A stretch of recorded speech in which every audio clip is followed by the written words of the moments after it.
That's true. So last week, no, I'm sorry, not last week. The week before last week, we discussed 35ish and dating. Yeah. We talked about some red flags, right? Right. We talked a little bit about dynamics of the 35ish, and up, right? Right. But let me ask you this: so, what does a 35-year-old independent woman need to successfully be in a relationship that can possibly work? Well, when you say what does she need, do you So mean what does what's she holding her need back? to? What's holding her back? Well, society has a lot of expectations for women of all ages, but at the age of 35, there is an expectation.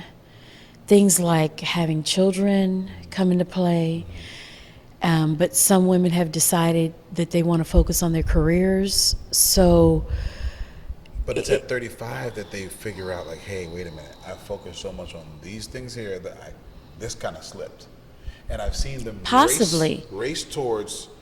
So this is what happens. So being in the era where we're deep into the era of online dating, right? whereas it was a little different if you go back 20 some years. Right. But now it's like, first of all, there's many apps. One, then two, there's apps Yeah. that try to figure out your personality. You can take personality tests. Okay. Absolutely.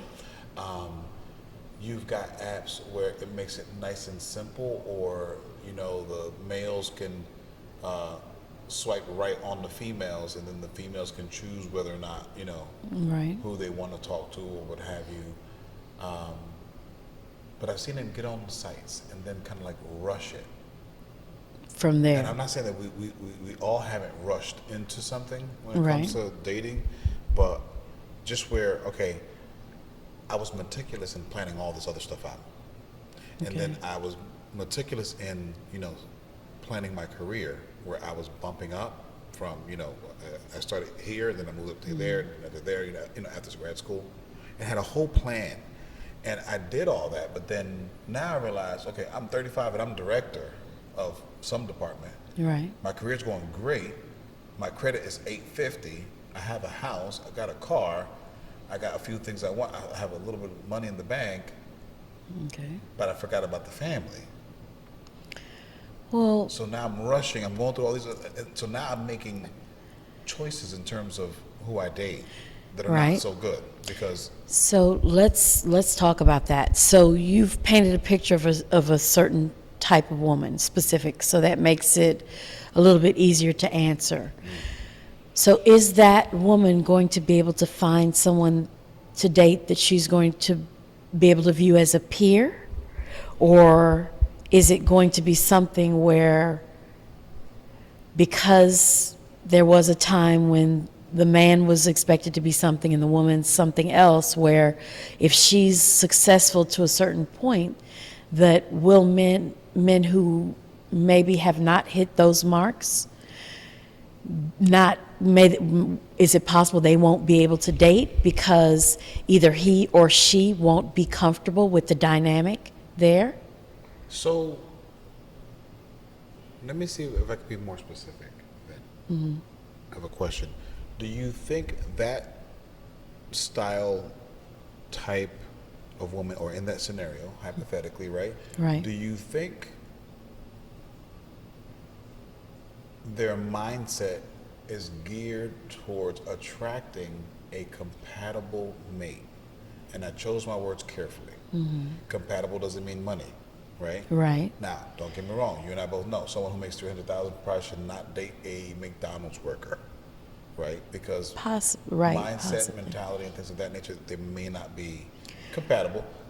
Even Right. though in certain situations it may work. But But what I'm saying though is the mindset. Could this person attract someone who is compatible based on their mindset?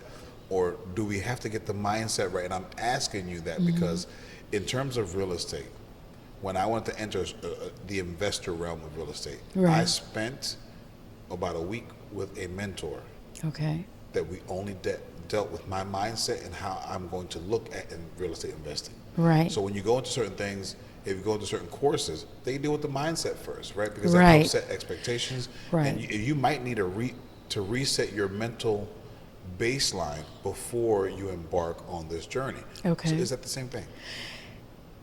It Here. could be, but there are a lot of other factors. So let's say, I'm very fair, but I'm a black woman.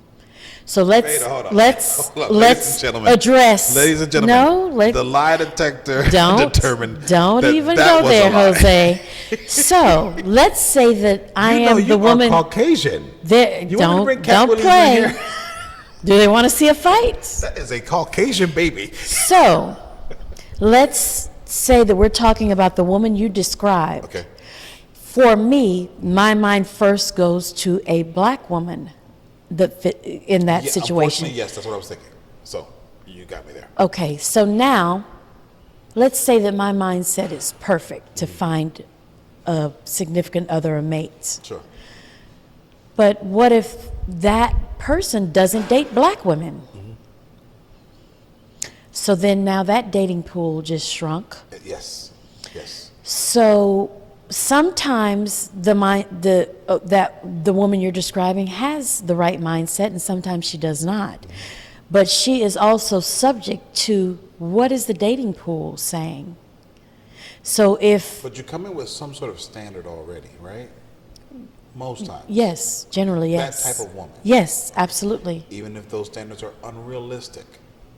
Correct. They are coming with like a Preconceived desired notions, list. pretty much. Well, Sharlann, they're let's coming with a list of what they want Okay, but let's talk- in a let's- person. let's It talk- may not be realistic, but I think anybody who is dating has an idea of what they would like that But person to let's possess, be- right? No? Let's talk freely. Okay. Okay. So sometimes, you have women that will come in and say, hey, a man should be like this and do that and so on and so forth, right? Okay. Now, so let's suppose your father was a good man and he did X, Y, Z, and you're basing some of it on that, or you're basing on what you don't want your mate to Right. be based on who your father was. Okay. And then you get to a certain point in life, and then you're like, okay, I want the man to be like this and like that, and so on and so forth. And then what if it's unrealistic in the sense that men are not really built that way? That's just what's in your mind as a woman, which is tough. It's tough because it's almost like, I have a son that has mimicked me doing certain things. Okay. Right? And I didn't teach him that. I didn't say, here, son, come here, sit down, let me talk to you about this. Right. He saw me do it. And he because modeled he gravitates himself. to me because he knows that, hey, Yes. he's a male and he's going to grow up to be a man like I am. It just picks up on these things. Right. I picked up on those things from my brothers and my father, right? So a male child doesn't pick up those things from his mother, okay? So Okay. It's hard for me to listen to a woman that starts off a sentence with a real man and then goes into something, because I'm like, not that I dislike the person, but just the wording, what they're saying, Okay. right? Because how are you to determine a real man? Okay. How you determine a real man? You had no man at home. How you determine a real man that biologically, technically, there's a lot of things about men you just don't understand, which is another thing, by the way. We talked about that too. But so let me ask you this. Is that different really than the man who watches too much porn and then he's expecting a woman to be what that woman is not even that? Okay, I told you don't bring my business onto the show, Sharlann. You Just were kidding. you Just were kidding. you were anonymous. You gave yourself up. No, I'm kidding. So there are unrealistic expectations on both sides. But I mean, how is one person supposed? So I grew up with my father in the home. So you're saying I am truly better equipped, that I'm not going to have unrealistic expectations about a man? Is that really true? Okay, so let's put your unrealistic expectations here, and then on the other side of that chart, let's put up the Cinderella story. Okay. How how far is one or the other? How much further is one or the other from the truth, or from reality? Sorry. Is the Cinderella story furthest from the truth or reality, or is it the expectations that you have growing up with whoever your father was? I don't know, because I don't meet many. I don't think there are a lot of men like my father. I think my father, had an unusual upbringing, and he's different. He has a lot of skills that a lot of men don't have. So if I was looking for the man who was like my father, I'd probably still be single. So, Well, and it's not to say that you would be content with that either, right? right, Yeah. right. Because people are looking for what they believe to be compatible with themselves. And I'll tell you what I think is the bigger problem. If you don't know yourself, then what you're looking for in a mate is unrealistic. So you could be putting out something that's attracting a certain type that's not what you need in your life. So you need to check yourself for do introspection, which we talked about, even though we've been through some marriages, right? And Well, me only the one, but okay. I appreciate you. oh, so some marriages between us? Is that I Whatever. understand. Okay. So, Okay. Well, we've been through some experience in life Right. where we're seasoned. So looking at it, you have to understand that now we can look back and say, hey, we should have been with this person or not been with this person. Right. Or we could have tried this differently, or we could have tried that differently. Me going into a second marriage, having already been married for 21 years, right? There's certain experience I take. However, you got to remember, this is a new relationship. Right. This is not the old relationship. This is a different version of you Right. now than you were back then. Right. So there's only but so much of that experience that counts. Right. It's like having a whole bunch of, let's suppose we got the undergrad and then you got your grad school, right? Right. But then you had tons of civil or, let's say, extracurricular activities and clubs that you were a part of. Right. Well, none of that's relevant to what we need. We just need your educational part, right? So there's a lot of experience that we bring in from a marriage, a previous marriage. But at the same time, not all of it is relevant because this is a different person that you married this Right. time. And you're a different version of you. To the point that your old spouse, your ex-spouse can say, wait, you didn't do that when we were married. No, Right. but I was a different Right. beast back then. So then even the questions that we're talking about now, ask those questions to 35-year-old Jose or 35-year-old Sharlann. Maybe I you're don't- not 35 now. You missed the age requirement. Where's your application? I'm You kidding. didn't make me show ID. Gotcha. So, But that's a good point. I think we should bring somebody on at certain ages. I mean, even like, Yes. the young lady we spoke to earlier, in her Correct. 20s, single mother, and give like that, just get her perspective, because it's not, let's suppose it's not right. That isn't the right answer. okay, Right now, for her, it is. correct. That's her perspective. Until she can build and expand upon that, and then there's so many avenues and things that she's tried and not tried yet. So she doesn't know. Right. Sometimes it's going to be some trial and error. You can help. They say, listen to somebody with some gray hair. We can help a little bit. But we know young folks not going to say everything. But sometimes people with gray hair can be very foolish and uninformed. That's true. I know people full of gray hair. Yes, Don't and know nothing. some young people seem to have wisdom beyond their years. I think that we have to be very careful with grouping wisdom with age and foolishness with youth, because it's not a one-to-one ratio. Gotcha. And a lot of times when we're looking at someone else and we have too much judgment, that's really speaking more about us than the other person. Well, when I look at it now, I'm learning to understand that person, to learn something. Right. I don't have to agree, but I want to know, so this behavior was triggered by what thought process, Right. right? Or what's your end goal with doing this? Or approach. This is your approach. Why? Right. Right? And they could say X, Y, Z. And we think, well, that's retarded. Well, okay. But right now, what I'm doing, I'm just trying to gather information. Whether or not it's retarded or not, I'll save that for another phase. Right now, I'm just Right. trying to. It's almost like when we do projects. In project management, you do requirements gathering. So you figure Right. out what it is that the client wants, right? First, Then you right. continue that requirements gathering. And now you start to figure out what's going on in the environment.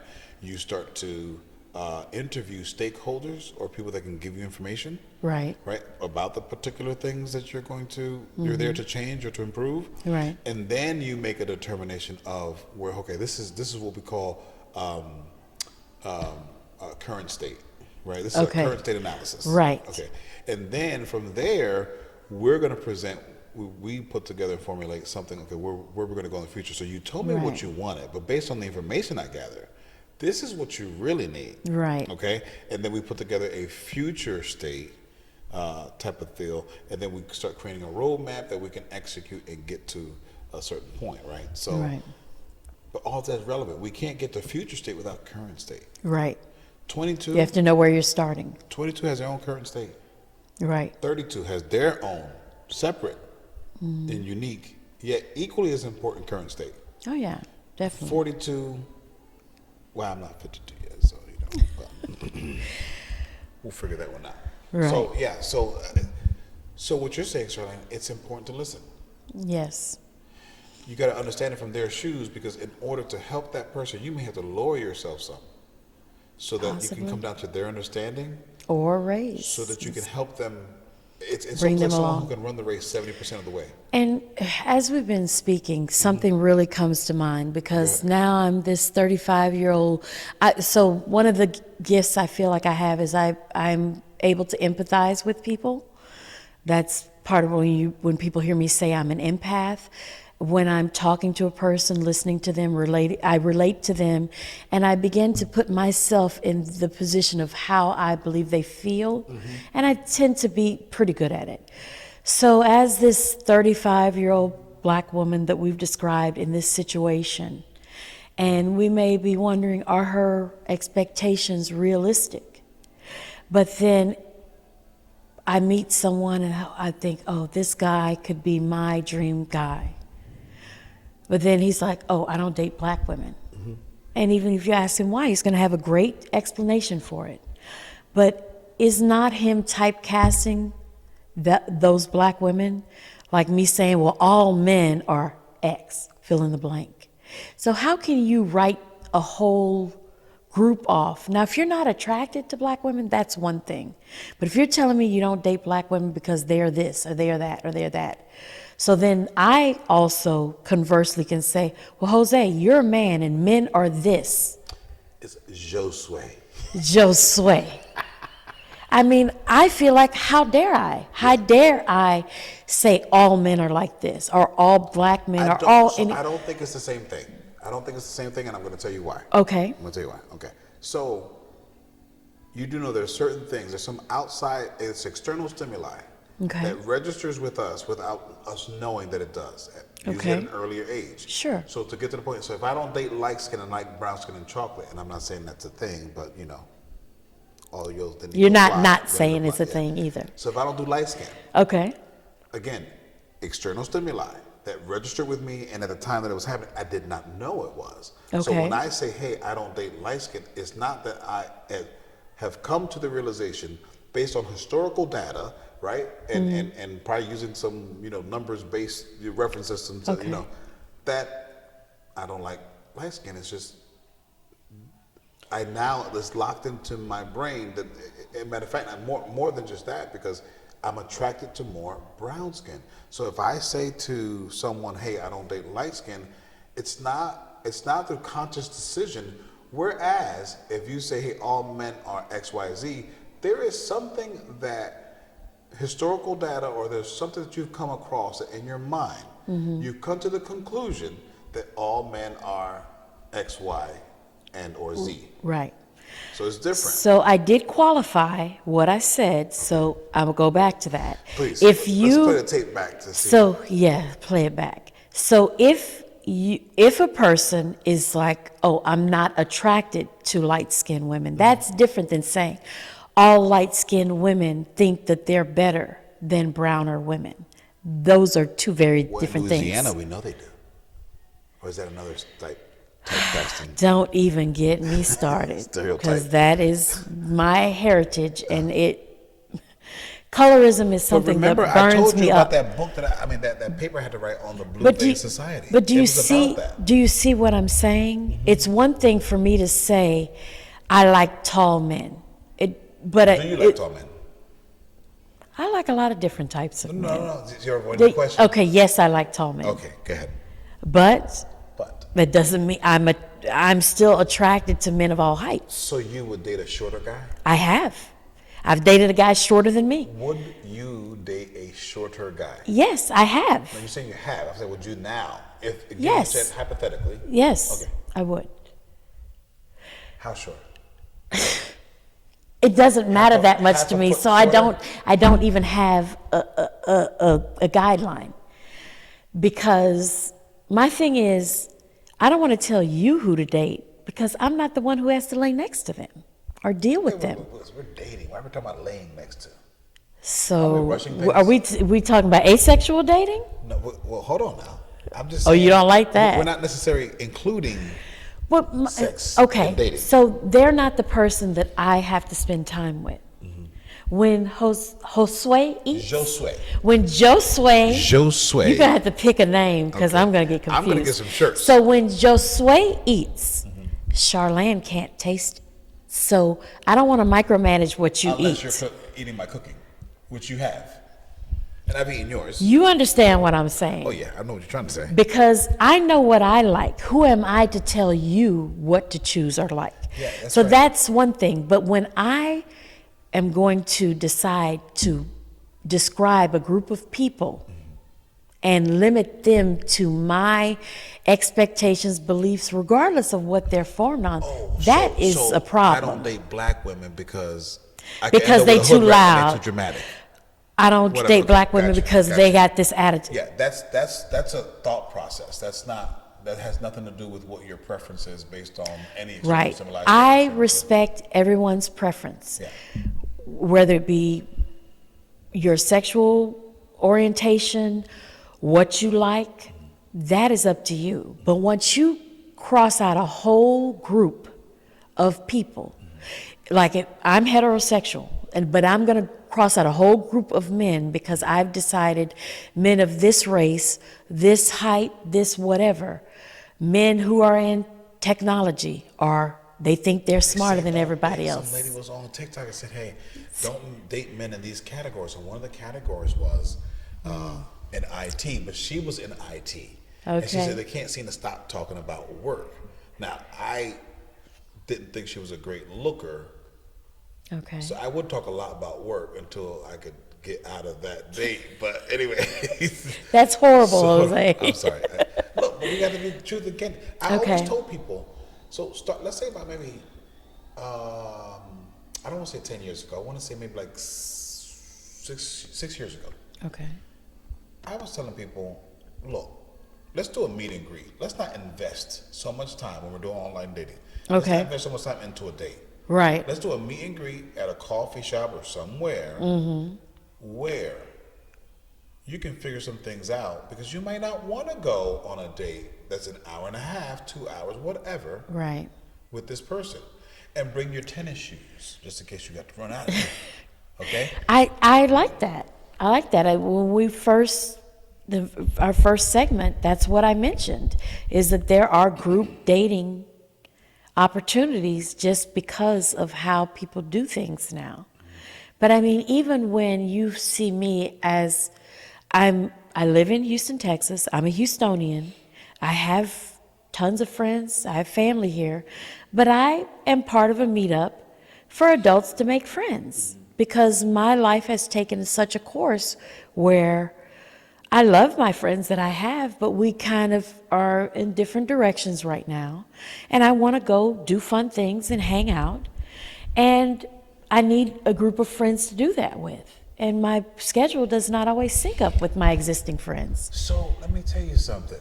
Yeah. I thought that you should hang with people that were like-minded, Okay. and then sometimes it would help to have friends close to your age, right? But recently, I've encountered friends from different age brackets that don't mind having me around, and I don't mind having them around. Right. Right. And it kind of works, and it's not a it's not a romantic type thing, and I think It's it's just also, purely social. and it's also where they bring X amount of value, and you can bring a different type of value. Right. And then you feed off each other, and then not just that. What I like about younger folks is the energy and the vibrance that they can bring. Right. Right. We get older, we get so stern. Some people say, "Oh, you're very serious," right? We forget that we used to have fun back in the day. You know, Yeah, and then that's true. fun now to me means something different than it did back then. Right. But the energy you bring. I remember before I left to Vegas this past time, I was talking to a friend from the 4th grade. Okay. This guy just pops up out of nowhere a month ago. Uh-huh. Now we're talking again. But this, we were really cool back then. The point when he says, Right. "This is such and such." Yo, Right. what's going on, baby? It's Yeah. almost like, man, Like I no miss time you has all this passed. time. Yeah, right. Right. Talk to him, different walk of life, trying to do some positive things. Has a really good woman next to his side, and there's times I've talked to both of them, and they don't have to be on my level to be my friends. Right. Now, mentally, they do need to be positive. They do need to be this, they need to be that. Right. But my parents, my mom now is what, 89 years old? So she and my dad had younger couples come to the house for dinner. Okay. Right. And they could have been new to the church. There was one person that would come by. He was divorced from an American wife. He was coming from, I'm not sure, somewhere in Latin America, Central Okay. America. And he was able, because he had his citizenship, he was able to bring his mother Oh, okay. in. And his mother helped him raise his little kids, because when I tell you he divorced, the wife just went away. She left the Okay. kids. She didn't want the kids. She didn't want anything. Okay. I see. So thank God this man was responsible for his kids. Right. And mom came to help him out. Well, when they would come by, it could be several hours of a lot of talking and this and the other. You're right. And my mom said, "Oh man, what you call's coming over," and she's sitting there cooking whatever she's cooking. Yeah. It's gonna be a long night. Uh-huh. But she didn't deter them though. Right. You get what I'm saying? She Yeah. opened up her home, which is the essentially of open up your heart to Right. the people. Why? It wasn't so much probably that my mom was going to get a lot from them, even though with the kids and them being younger, it's a little bit of energy, right? Right. But you never know what you can give to the person. And I'm not Right. talking about a prescription. I'm not talking about where, hey, I'm lending this to you. You're coming here and I'm giving you information. I'm giving Right. you data, or I'm lending you a broom. It's not that type of thing. You don't know what it is. It's an You could be interaction, so it extending can a lifeline take- to this person somehow, some way, Right. that you are unaware of. But if you don't take that opportunity for what it is, then you can be not only stripping them of a blessing from the universe or God, whoever you believe in, but Right. yourself as well. Right. You have to learn how to treat people, because that's important in life. We had a friend that sometimes she'd be so depressed you didn't know what to say, and a friend of mine Right. told me, "Listen," and by the way, she died recently, past few years. Very sad. Sorry to hear that. Yeah, she was young. I think she was in her 40s. But my friend told me, be careful what you say to her when you guys talk on the phone with her, because Right. she might hang up the phone and go and You didn't. hang herself. Yeah. You never know, Right. right? You don't ever know what someone is in life. Yeah, that's true. So when someone's knocking and want to come by, the partner I got out in Nevada doing real estate development, I met him. He was probably making $500,000 Okay. a year, Right. And then the things changed. Things kind of went down, and he regrouped and started doing some other stuff, and then finally, got into the real estate development game. Yeah. But he never stopped learning. But I remember him giving me a call out of nowhere. "Hey, Jose, what you doing?" And I'm like, "No, I'm just chilling." and I'm living at the house by myself. Hey man, I'm close by. You mind if I stop by and watch the game? We can watch the game. Boom. He's offering friendship. I could have said, no, I feel like being by myself. Yeah. And no, I'm busy right now. I don't, Right. No, listen. Even biblically, right? The only requirement of being a friend is to show yourself friendly, right? Okay. But I think it's so important because I think if we look at, let's say, examples historically, people that were of great influence, they didn't push people away. Right. That's true. There was a part in the Bible where the disciples were trying to push the kids away. And Jesus was like, no, let them come to me, right? And that's where he says, for theirs is the kingdom of heaven and all this other stuff. But it's like, we really should not push people away, especially people that want to come at us that we know mean well. They don't have to be on our level. So then I had to adopt, well, if you do something that's not good, then I dislike what you do, but I still like you.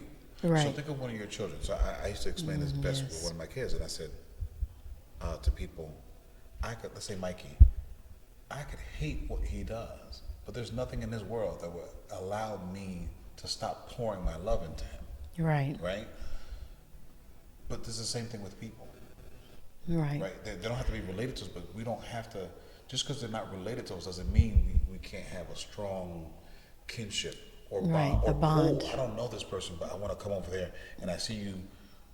In my mind, something tells me you're struggling. I'm going to give you this $10. Right. Right? Yeah. But so do we act on those things? So you said, hey, all these things are signs. The universe is always talking to you and always telling you this, that, and the other. And I enjoy spending time with people of all ages, and I see the value in all of it. When it's appropriate and there's friends who have kids, I interact with their children. I love spending time with older people because I feel like they're not valued enough. They are rich in experiences, so whether they have wisdom or not. Yes. And every person has something of value to give. Not everybody chooses to bring forth the good or value they have, but it's all in there. And the more we're willing to approach someone with value, the more likely it is for us to receive something of value from them. So even if a person is not the most positive person or negative or they're struggling, the best opportunity you have is to come to it with your positive attitude.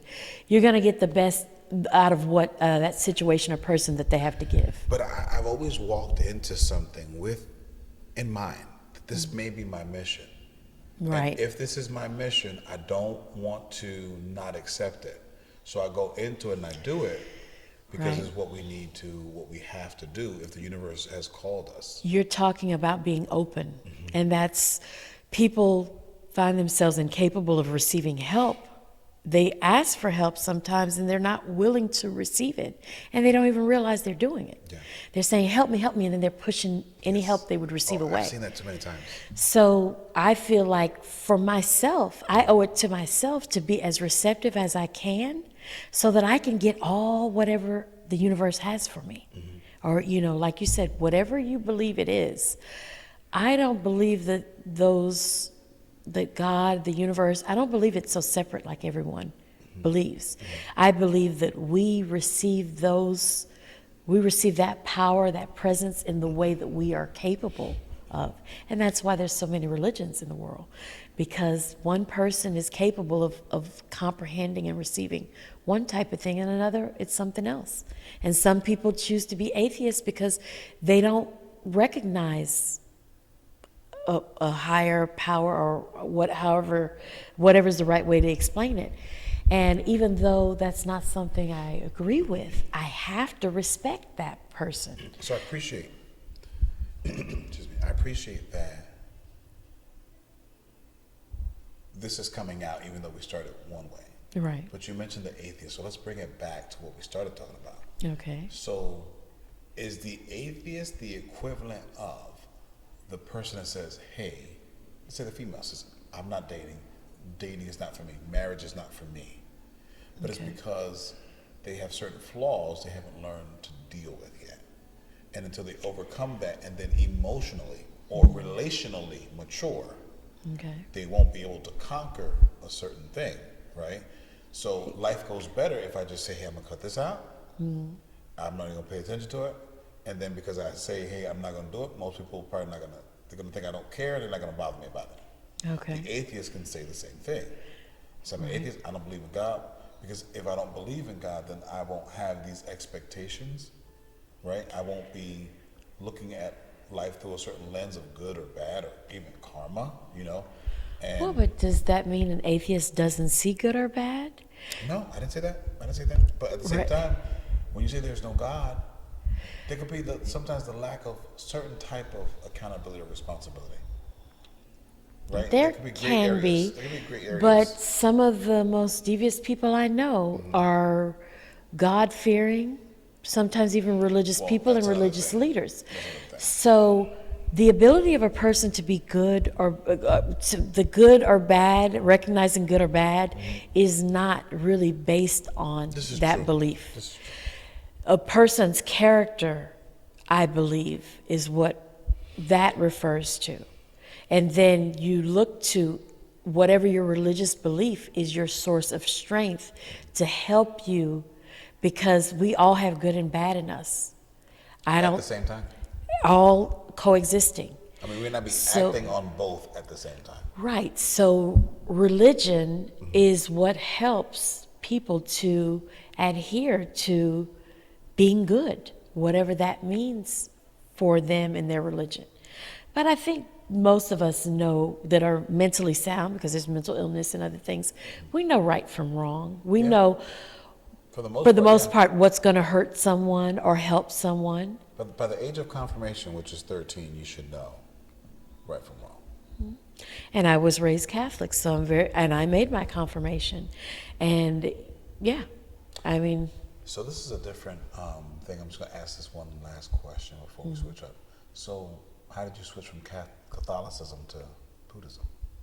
it was a journey, just like everything else.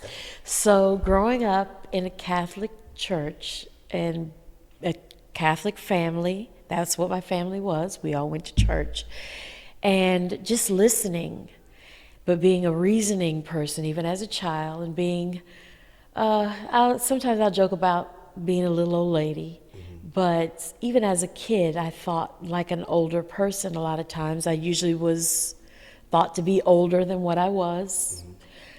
I just didn't like some of the things I was hearing, because I'm a listener. I talk a lot, but I also listen. I'm always listening. And I would Talk a lot. say, Okay, I'm going to write that one down. yeah, so you don't forget. Okay, thank you. I would say about the time they instituted second collection. Okay. And the priests at our church at the time said, don't go out and buy a second TV, put it in second collection. Okay, hold on one second. And I didn't like Stop, that. Stop. I did not like kind that. What kind of Catholic church was this? Was a certain amount of melanin in the It was a Hispanic church. room? It was Hispanic? mostly Mexican. Half the masses were in Spanish. So I haven't seen a lot of Catholic churches where there was an emphasis on giving money, and Catholics give. They give This, money. I mean, this is a different day I'm and sorry. age. I didn't mean to go. I get mean, off topic. Okay. I was a preteen at the time. I mean, I know what I heard, because So you didn't want to give up your TV money. we only had one TV. We weren't getting a second TV. I just didn't like what it meant to me, which was, Begging for money. you're right. So you'll be without, they'll have it because they got your money now. And then, so from being Catholic, as I got older, I explored different types of Christianity, non-denominational included. And when I was Christian and I went to those churches, they talked about tithing, and I was happy to tithe. I tithed, and I was not unhappy. I had a good life. I felt like my tithing, I was faithful, full of faith, and I felt I was blessed. But somewhere along the way, I began to feel even disconnected there. And my husband was Buddhist, and I wasn't going to date him, because we're taught not to be unequally yoked. Got him. I cried about it. I bawled because Well, you know, my daughter married a Muslim, and she's not Muslim by faith. right. Same for my sister. My sister is not Muslim by faith, and her husband is Muslim. So it was, I mean, I was really tormented about it, and I managed to get through it. And for a long time, I didn't do anything. And he was encouraging me to go to church, and I was like, no, I wouldn't go. So I watched him practice his faith. I met the people, and I felt a connection with the religious openness that I just described was what I always had felt was right in my heart. That's what they believed. So my practicing Buddhism, and I had one of his family members, very close family member of his once, who's no longer with us, but had pulled me aside and asked me, how did you get converted to Buddhism? And I said, that's not really how that happened, because I supported his faith and stayed, I can't, I'm not doing that. I'm going to be supportive of it. But the connection, it was what was already within me. So then after years, I said, this is what I want to do. Actually, there was a youth function. There goes again my connection with children and youth. And I wasn't going to go. His oldest daughter, who from the age of 7, we raised together with his parents and the village of friends and family that helped. And I wasn't supposed to go. And his mother said, I'll watch the twins. We're really little then, and we were in New Jersey. And it was a territory meeting, so it was in New York. And she said, I'll watch them, you go. I'm like, oh, no, they're going. No, I'll watch the kids, you go. And I went, and it was art, it was dancing, it was music, it was all the things I loved, things that I had been prohibited from doing for a living. And after that, I loved it. There was faith-based, and there would be, they had the ribbon dancing from the one culture, drums from another. It was all the cultures. And music and the arts bring cultures together, because you don't have to speak the same language to understand dance and music. That's true. It's a uniter. Yep. So then that I went home, and that evening I had a dream. And I woke up, and it was like all this Buddhist stuff. The next morning I was telling my husband, and he was looking at me really weird, but it was coming from a higher place. We call it Buddhahood. It was coming through. And it was stuff I had no way of knowing. So you said, I was talking about Eagle Peak. Buddhahood? Right. Believe in 10 worlds so that your life condition fluctuates at any given moment between those 10 worlds. Is there a Buddha call? You know what? Jose. And then from that moment on, my experiences, I can't say. Yeah. If you've tasted, so you make excellent brisket, right? So I've tasted the brisket you've cooked. No one can tell me Jose makes horrible brisket, because I've tasted it myself. So once I experience that feeling, nobody can talk me out of it, because I know it from the core of my being. Yep. That makes sense.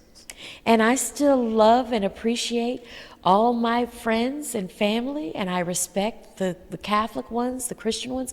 I respect all of that. When I would go to church with my mom, which, she's no longer with us, I would put something in collection. She's like, oh, you don't have to do that. No, I'm here, I'm listening, I'm getting nourishment, I'm getting positivity from here. Yes, I'm going to put it in collection, because that's what I believe. If you get fed somewhere, a religious place, it's not free. Those lights not free. It costs money to run a religious organization. So how do I go? I'm going to get spiritually fed, And not contribute. but then, I'm holding my purse tight. And sometimes I didn't really have any money. So I would give what I could, because I believe that's what you do.